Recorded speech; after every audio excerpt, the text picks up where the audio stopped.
네, 오늘 출애굽기 30장 말씀입니다.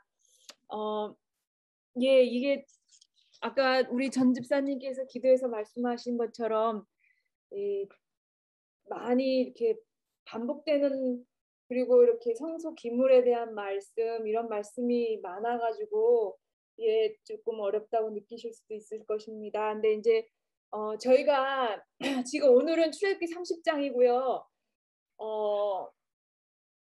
저희가 지금 25장, 우리가 출애굽기 20장은 잘 아시죠? 출애굽기 20장은 십계명이 있고, 그리고 이제 25장부터 모세가 산에 올라가서 지금 하나님께서 지금 이야기하고 계신, 아직까지도 이야기하고 계시거든요. 지금 아직 산에 올라간 모세가 아직 안 내려왔어요. 25장에서 지금 30장까지 왔는데, 지금 우리가 그 앞에 장에서는 제사장 위임식에 대한 그 이야기를 나누었고, 28장에서는 제사장 옷을 만들으라는 이야기를 나누었고, 그 앞에 장들에서는 각종 이제 성막부터 또 성막 기물에 대한 이야기를 어떻게 만들으라고 이제 하나님께서 지금 지시하시고 있는 내용입니다.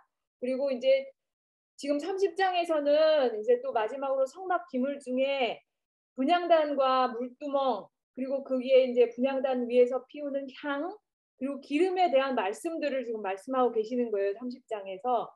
그래서 그런 거를 우리가 큰 그림을 생각하시면서 오늘 말씀 함께 하시면 좋겠습니다. 오늘 30장에서는요, 제가 아까 방금 말씀드린 것처럼 그 제사장, 그 성전에서 봉사할 그 제사장들의 그 위임식 지난주에 한 거, 지지난주에 했죠. 지난주에 한 그것에 이어서 이제 오늘은 그 제사장들이 봉사할 때 이제 그 성막을 지으라, 어떻게 지으라, 뭐 이런 말씀들을 하시고, 오늘은 마지막으로 또 성막 기물 중에 분향단을 말씀을 하세요. 그리고 그리고 중간에 생명을 속하는 그 속전에 대해서 하나님께서 말씀하시는 장면이 오늘 30장의 장면입니다. 그래서 제가 자꾸 강조하는 것은, 아직 지금 이거는 모세가 받아 적고 있는 것인지 이제 계시로 보여주셨겠죠. 그래서 그거를 받아 적고 있는 것인지, 이게 어쨌든 지금 아직까지는 하나님께서 다 말씀하고 계시는 겁니다. 어떻게 지으라고. 그리고 이제 나중에 가면 36장부터 이제 그거 말씀하신 대로 지었다 하는 내용이 이제 쭉 나와요. 예. 그래서 아직까지 모세가 산에 있다는 거를 생각을 하시고요. 그래서 오늘 여기 30장에 분향단을 만들으라고 하십니다. 분향단은 번제단 아시죠? 번제단은 성막, 우리가 성소와 지성소와 성소, 그리고 앞에는 성막, 성소 뜰이 있잖아요. 거기 뜰 앞에 제일 앞에 문으로 들어오면, 동쪽으로 나 있는 문으로 들어오면 제일 먼저 보이는 게 번제단이라고 우리가 배웠죠. 번제단처럼 생겼어요. 분향단은 지금 그림에서 보시는 것처럼 분향단은 번제단처럼 생겼는데 더 작은 사이즈입니다. 그리고 번제단처럼 뿔도 이렇게 네 곳에 있습니다. 그리고 이렇게 긴 채가 보이시지요? 모든 기물을 운반하는 것을 생각을 해가지고 채를 끼우라고 말씀하시는 것을 볼 수 있습니다. 그것은 다 번제단과 같아요. 그래서 지금 여기에서는 이 성막 성소도 마찬가지고 다 이동하기에 편하게끔 하나님께서 그렇게 하셨어요. 그래서 성막 자체도 그 벽도 이렇게 착착착착 접게끔, 그래서 이동할 때 이고 가게끔 이렇게 만드셨습니다. 번제단은 채를 끼울 금고리가 4개인 반면에 이제 더 작은 크기인 분향단은 2개라는 것. 그래서 4개면은 이 지금 분향단 그림에서 보듯이 4개면은 이쪽 좌우 그리고 동서 남북 이렇게 다 이렇게 채를 끼우게끔 4군데를 끼우게끔 하는 거겠죠. 어쨌든 그렇게 크기가 작지만 번제단처럼 생긴 것을 분향단이라는 것을 만들으라고 하나님께서 지시하셨습니다. 그리고 다 조각목, 아카시아 나무로 만들으라고 하셨죠. 아카시아 나무는 고든 모양을 가지지는 않았다고 합니다. 많이 굽어지고 다루기 힘든 나무가 아카시아 나무라고 해요.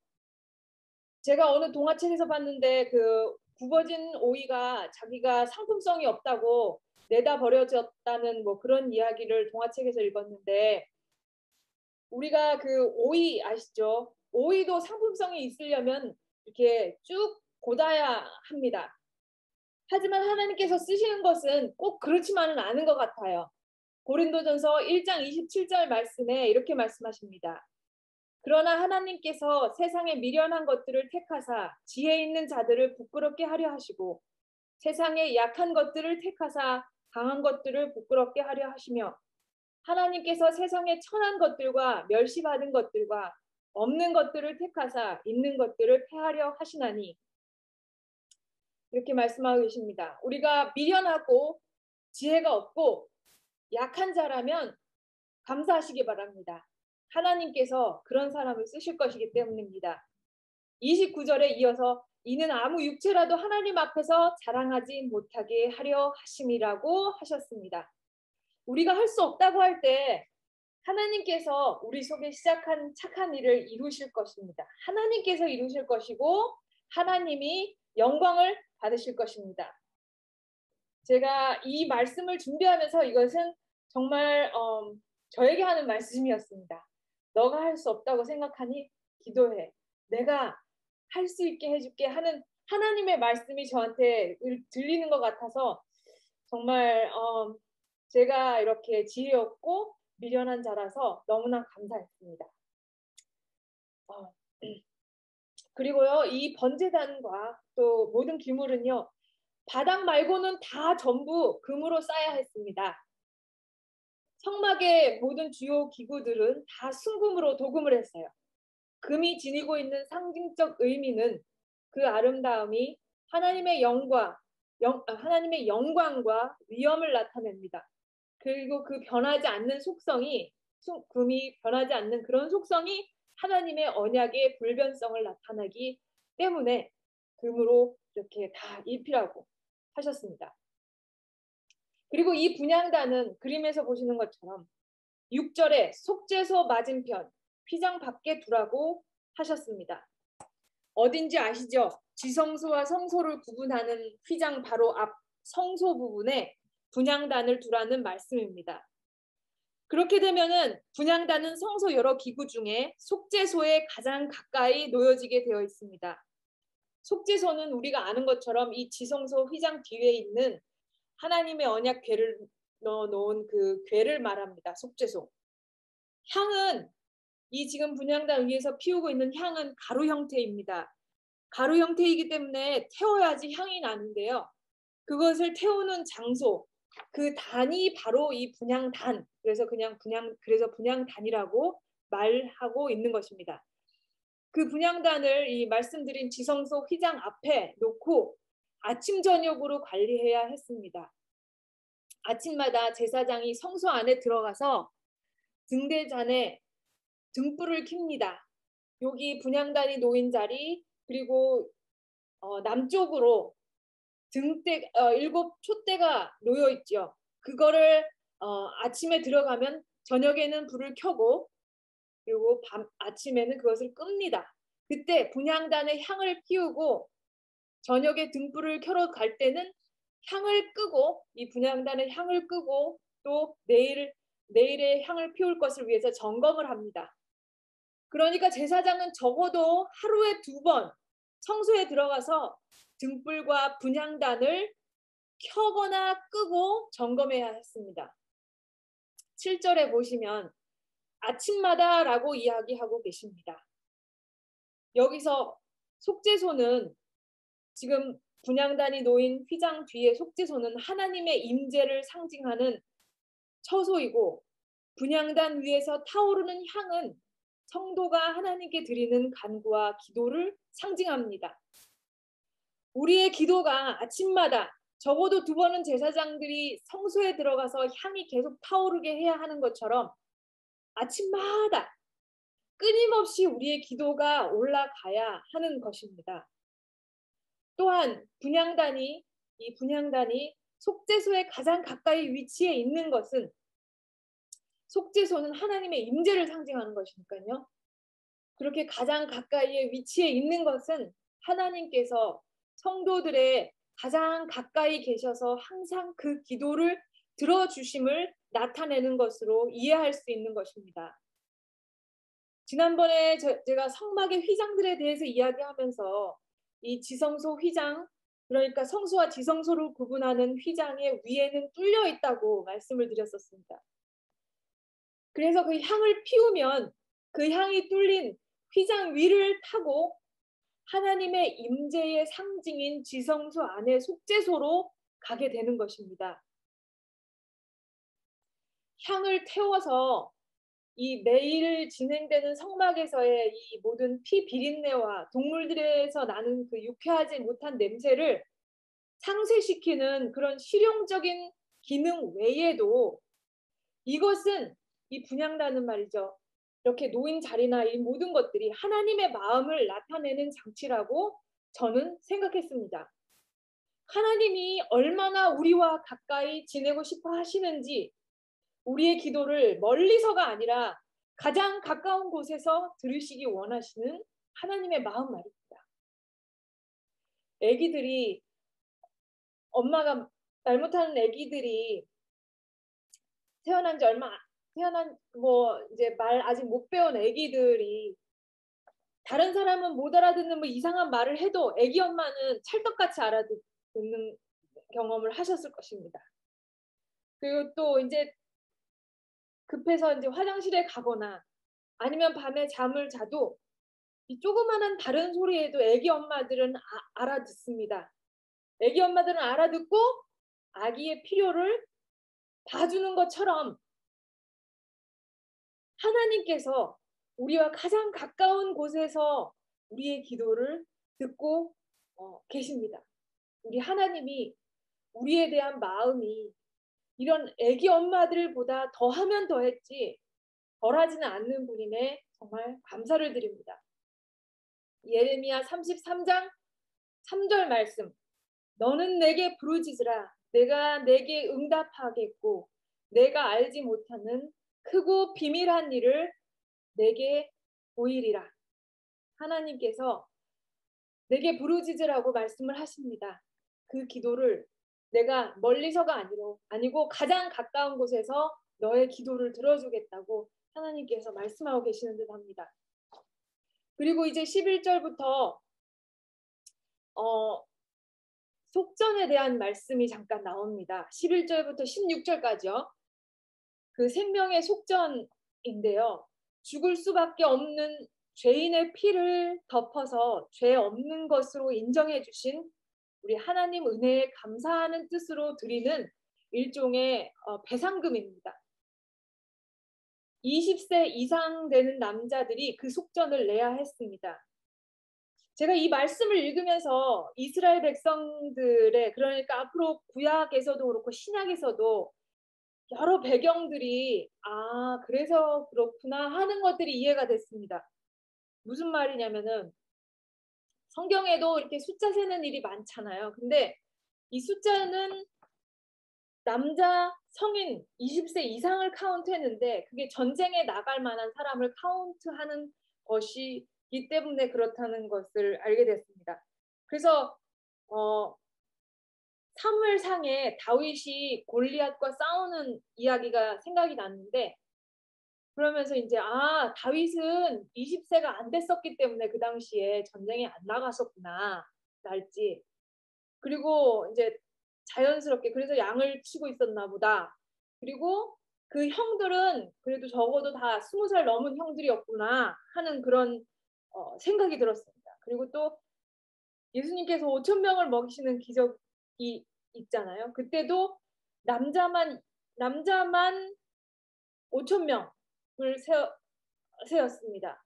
그때도 이제 이런 식으로 그래서 20세 이상 남자만 카운트하는 그런 게 뭐 딱히 여기서 시작됐다고 할 수는 없겠지만은 그 20세 이상의 남자를 카운트하는 것이 그 성전 세계를 바치는 것과 관련이 있구나 하는 것을, 그 역사적인 배경이 이렇게 시작되는구나 하는 생각이 들었습니다. 그래서 이스라엘에서는 인구조사라든지 이런 건 20세 이상 남성을 말하는 거구나 하는 것들이 이제 여기에 이제 하나님께서 이렇게 말씀을 하셨구나 하는 것들로부터 제가 이해를 하게 되었습니다. 그리고 이제 성전 세겔 반 세겔을 내라고 하는데 세겔은 우리가 아는 것처럼 이 무게를 재는 단위인데요. 왕실 세겔이 있고 일반 세겔이 있고 성전 세겔이 있다고 합니다. 일반 세겔은 은으로 11점 몇 그램이고 성전 세겔은 그 절반이라고 해요. 근데 또 그 절반의 반세겔이라고 했으니까 정말 그래서 하나님께서 15절인가요? 읽어보면 부자나 가난한 자나 같은 값을 내라고 말씀하세요. 그래서 이게 부담 없이 누구나가 낼 수 있는 적절한 그러한 속전이었기 때문에 하나님께서 그렇게 부자라서 더 내지 말고 가난한 자라고 덜 내지 말고 이렇게 내라고 하신 이유가 모두가 부담 없이 낼 수 있는 그러한 것이었구나. 하나님께서 이렇게 달래 이렇게 가난한 자에게도 그렇게 내라고 하신 것이 아니라는 것이죠. 우리 하나님이 얼마나 생각이 깊으신데. 예. 그러고 나서 이제 그 다음에는 물두멍을 만들으라고 말씀을 하세요. 물두멍의 정확한 규격과 이렇게 모양은 나오지 않습니다. 하지만 이렇게 대야 모양으로 만들었을 것입니다. 그래서 봉사하기 전에 손과 발, 수족이라고 했으니까요. 손과 발을 씻고 그림에서 보시는 것처럼 이렇게 밑에 저런 모양으로 만들어서 발도 씻을 수 있지 않았나 하는 그런 생각이 있습니다. 그래서 봉사 전에 씻어야지 안 그러면 죽습니다. 또 거룩한 향기름으로 회막과 기구와 아론과 아들들에게 발라서 거룩하게 하라고 하셨습니다. 이 향을 이렇게 지금 제사장이 향을 피우고 있죠. 최고의 향품을 감람유와 섞어서 만들었습니다. 정교의 휘장을 짤 때 기술자들이 그 일을 했던 것처럼 최고의 기술자가 그 향품과 그 기름을 배합을 해서 최고의 향품을 만들어야 했습니다. 왜냐하면 최고의 것을 하나님께 드려야 했기 때문입니다. 또 이렇게 되면은 너무 좋아서 그것을 거룩한 목적 이외에 쓸 수가 있습니다. 그렇지만 그렇게 쓰면 안 되었습니다. 그렇게 거룩한 목적 이외에 자신을 위하여 쓰게 되면 죽었습니다. 죽는다고 했습니다. 사람은 특징적으로 좋은 것을 자기가 하고 싶어 하는 그러한 마음이 있어요. 그래서 명품이다 뭐다 이렇게 하면은 나도 명품을 가지면 좋겠다. 명품 가졌다고 본인이 명품이 되는 것이 아닌데 좋은 것이 있으면 하나님께 바치라고 했는데 이제 이 향품이 이게 향기가 이제 배합을 하나님께서 지시한 대로 하니까 너무 좋으니까 내가 한번 써볼까? 그러한 마음을 먹는다. 그러면 죽는다고 말씀하셨습니다. 끊쳐진다고. 백성 중에서 끊쳐진다고 이렇게 말씀을 하셨어요. 지금 광야 생활하고 있잖아요. 근데 광야 생활할 때 끊쳐지면 낙오되는데 이 광야에서 낙오되면 끝입니다. 그럼 자동으로 죽죠. 구약 말씀에 특별히 이렇게 하나님을 꼭 이렇게 무서운 하나님이라고 생각할 수 있을 장면들이 꽤 등장합니다. 그래서 제가 아는 사람도 이러한 말을 해요, 저한테. 자기는 예수님은 좋은데 하나님은 싫다고, 너무 무섭다고. 이런 식으로 이야기를 하더라고. 그래서 내가, 내내 그분이 그분인데 하는 이 마음이 있었지만 설명하기가 못해가지고 그냥 듣고 있었는데요. 저는 이 30장의 말씀을 생각하면서 하나님이 너 내 말 안 들으면 죽는다 라고 하시는 그런 분이실까? 내가 아는 한 우리 하나님은 그런 분 아닌데 라는 생각이 들어서 생각을 해보니까 이 30장에서만도 속죄소는 지성소 건너편에 그 언약궤가 들어있는 속죄소 말입니다. 그 속죄소는 하나님께서 임재하시는 장소였습니다. 아론도 준비되지 않은 채 나아가면 그러니까 이렇게 속죄 없이 그 자리에 나아가면 죽는 그런 곳이었습니다. 그래서 분향단 향의 또 다른 의미는 뭐냐면 중보입니다. 중보. 그냥 나아가면 죽기 때문에 향이 하나님의 진노에서 아론을 보호하기 위해 그를 덮어서 하나님과 그분의 종이 생명을 보존하는 사랑 가운데 교제가 가능하게 해주는 그러한 역할을 분향단을 향히 또 하는 것이죠. 우리 예수님을 상징하는 것입니다. 거룩한 중보자 우리 예수님 말입니다. 그러니까 하나님이 제가 왜 이렇게 하나님이 임재하시는 장소에 가면 죽는다 이런 말을 하냐면 하나님이 어떤 분이십니까? 그냥 이 속죄소도 그러한 위험이 있는 곳인 것처럼 하나님은 말씀하시면 무에서 유를 창조하시는 분이십니다. 하나님은 우리와 다른 차원의 존재시라는 것이죠. 쉽게 말하면 여러분들이 미국에서는 프로즌이고 한국에서는 겨울왕국이죠. 예, 제가 그림을 갖고 왔는데 엘사가 큰언니고 둘째가 아나예요. 이 겨울왕국 내용을 여러분들이 아시나요? 저희 딸이 좋아해가지고 제가 여러 번 보고 이 2가 나와가지고 곧바로 막 극장에서 보고 막 그랬거든요.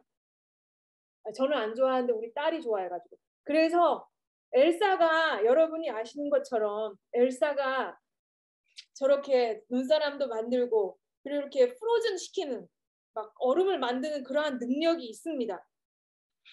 그래서 둘이 놀다가 어떻게 돼요? 둘이 놀다가 아나를 쳐가지고 아나가 얼게 생겼잖아요. 그래가지고 하는 수 없이 엘사를 방에 가두고 나오지 말라 그러죠.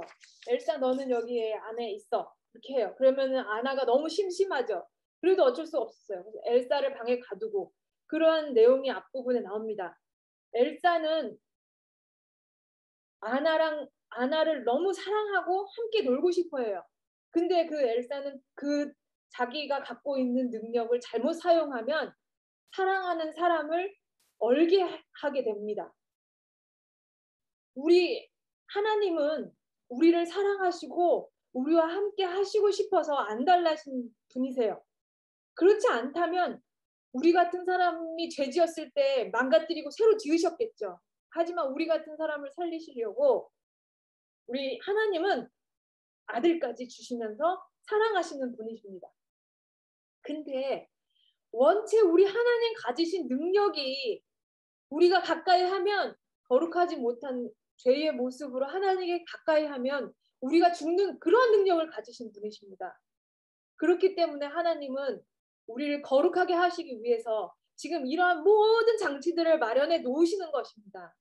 내가 너와 만나고 싶은데 그러려면 너가 거룩해야 해. 그렇기 때문에 내가 알려준 대로 거룩하게 하는 향품을 만들고 기름을 만들어야 해. 이건 너와 나 사이의 약속이야. 그렇기 때문에 이걸 너 좋은 대로 사용하면 엘사가 뜻하지 않게 아나를 해치듯이 말입니다. 이건 너에게 너무 치명적이야. 그러니 너 좋은 대로 쓰지 마. 그렇게 하나님께서 말씀하고 계시는 것이죠. 32절 말씀에 사람의 몸에 붙지 말며 이 방법대로 이와 같은 것을 만들지 말라. 이는 거룩하니 너희는 거룩히 여기라. 36절 말씀에도 이렇게 말씀하세요. 이 향은 너희에게 지극히 거룩하니라. 우리가 아시듯이 우리가 원래는 하나님과 대면하여 교제하던 그런 차원의 존재였습니다. 우리는 죄로 인해서 하나님의 그 높은 차원, 그것을 가까이 할 수 없는 낮은 등급이 되어버렸어요. 이제는 우리는 이 모든 상징으로 모세 시대에 주어졌던 이 모든 장치들, 제도들, 그리고 이제 그 본체이신 예수님을 힘입어서 거룩하여지고 하나님께 나아가는 방법 이외에는 살 수 있는 방법이 없게 되었습니다.